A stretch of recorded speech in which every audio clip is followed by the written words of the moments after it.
અરવલ્લી જિલ્લામાં લોકજીવન અને સંસ્કૃતિને જીવંત રાખવા પરંપરાગત મેળાઓ આજે પણ ગ્રામ્ય સમાજ માટે આકર્ષણનું કેન્દ્ર બન્યા છે. તો અરવલ્લી જિલ્લાના મેઘરજ તાલુકાના સીમાડે આવેલ નવાગામ ગામે કંટાળુ હનુમાનજી મંદિરે દર વર્ષની જેમ આ વર્ષે પણ ફાગણ સુદ 11, 12 અને 13 નિમિત્તે ત્રિદિવસીય મેળાનો આજથી પ્રારંભ થયો છે. તો આ મેળો તારીખ 27 અને 28 ફેબ્રુઆરી તથા 1 માર્ચ દરમિયાન યોજાશે. તો આદિવાસી સમાજ માટે વિશેષ મહત્વ ધરાવતા આ મેળામાં રાજસ્થાન અને ગુજરાત રાજ્યના વિવિધ વિસ્તારોમાંથી મોટી સંખ્યામાં મેળા રશિયાઓ ઉમટી પડ્યા છે. તો લગ્ન બાદ નવ દંપતીઓ કંટાળુ હનુમાનજી મંદિરે 11 ફેરાની પ્રદક્ષિણા કરી પોતાની માનતા અને બાધા આંકડી પૂર્ણ કરવાની પરંપરા અહીં જોવા મળે છે. તે મુજબ નવ દંપતી દ્વારા હાથમાં અનાજ રાખીને હનુમાનજીની 11 પ્રદક્ષિણા કરવામાં આવે છે.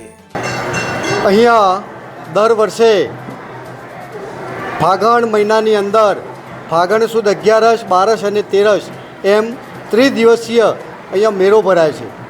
આ હનુમાનજી દાદાનું જે મંદિર છે એ 400 વર્ષ જૂનું છે. અહીંયા લોકમાન્યતા એવી છે કે આ દાદા પહેલાં અહીંયા આવેલા છે અને એની યાદમાં દર વર્ષે ફાગણ મહિનાની અંદર આ સુદ 11ના દિવસે મેળો ભરાય છે. આ મેળાની અંદર આજુબાજુ રાજસ્થાન, મધ્યપ્રદેશ અને ગુજરાતમાંથી પણ મેઘરજ તાલુકો, ભિલોડા તાલુકો, આ વિજયનગર તાલુકો, આ બધા તાલુકામાંથી પ્રજા અહીંયા આવે છે. આદિવાસી વિસ્તારમાંની જે સંખ્યા છે એમાં તો એવી માન્યતા છે કે એ લોકો લગ્ન કરે છે તો એ લગ્ન કરીને અહીંયા એમના કુટુંબીજનો સાથે આ દાદાની પ્રદક્ષિણા કરે છે, તો ચોખા ચડાવે છે. તો આ રીતે આ લોકો સારી રીતે પ્રેમથી આ મેળાની અંદર આવે છે અને માલે પણ છે, પોતાની જીવન જરૂરિયાતની ચીજ વસ્તુઓ પણ લઈ લે છે. આ વખતે પણ સરસ મજાનો એવો મેળો ભરાયો છે. મેળાનું આયોજન પણ સારી રીતે થયેલું છે અને અહીંયા સરસ મજાની ભજન મંડળી પણ ચાલી રહી છે. પાછળ એક વિશ્વ હિન્દુ પરિષદ દ્વારા મહાપ્રસાદનું આયોજન પણ કરવામાં આવેલું છે. જય શ્રી રામ. બાઇટ મૂકવી પૂજાલાલ પટેલની.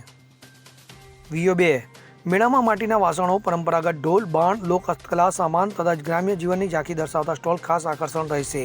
લોકગીતો અને પરંપરાગત સાંસ્કૃતિક કાર્યક્રમો દ્વારા આદિવાસી સંસ્કૃતિનો રંગ જામશે.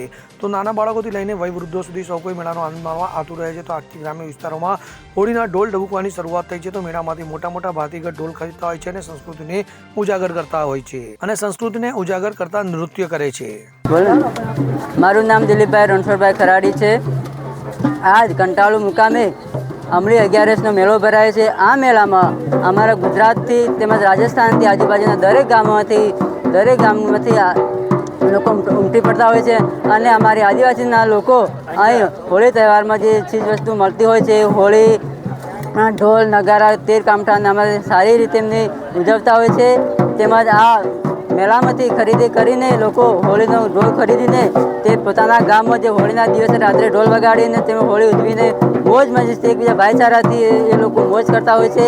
તેમજ હોળીના દિવસે પણ એકબીજાને આળી મારીને એકબીજાના ઘરે જઈને મોજ મસ્તી ઢોલ વગાડીને આનંદથી ઉજવતા હોય છે. આ અમારી આદિવાસીની સંસ્કૃતિ છે અને આ સંસ્કૃતિને અમે વર્ષો પૂરતી જૂની છે અને આગળ વધારતા રહીશું.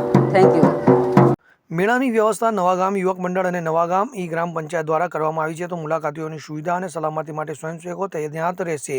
કાયદો અને વ્યવસ્થા જળવાઈ રહે તે માટે ઈસરી પોલીસ સ્ટેશન દ્વારા ખાસ પોલીસ બંદોબસ્ત ગોઠવાય છે, જેમાં 50 પોલીસ કર્મચારી, 50 GRD જવાનો, 50 હોમગાર્ડ, 2 PI અને 5 PSI તૈનાત કરાયા છે. તો બ્રેથ એનાલાઇઝર મશીન દ્વારા ચકાસણી કરવામાં આવી રહી છે અને નશાની હાલતમાં ઝડપાયેલા લોકો સામે કડક કાર્યવાહી કરવાનું નક્કી કરવામાં આવ્યું છે. તો 3 દિવસીય આ લોકમેળો પ્રાદેશિક સાંસ્કૃતિક પરંપરા અને સામાજિક એકતાનું જીવંત પ્રતિબિંબ બની રહ્યું છે. રવિન્દ્ર પુવાર સાથે CN24 ન્યૂઝ, અરવલ્લી. હવે જુઓ દેશ દુનિયાની તમામ ખબરો તમારી આંગળીના ટેરવે.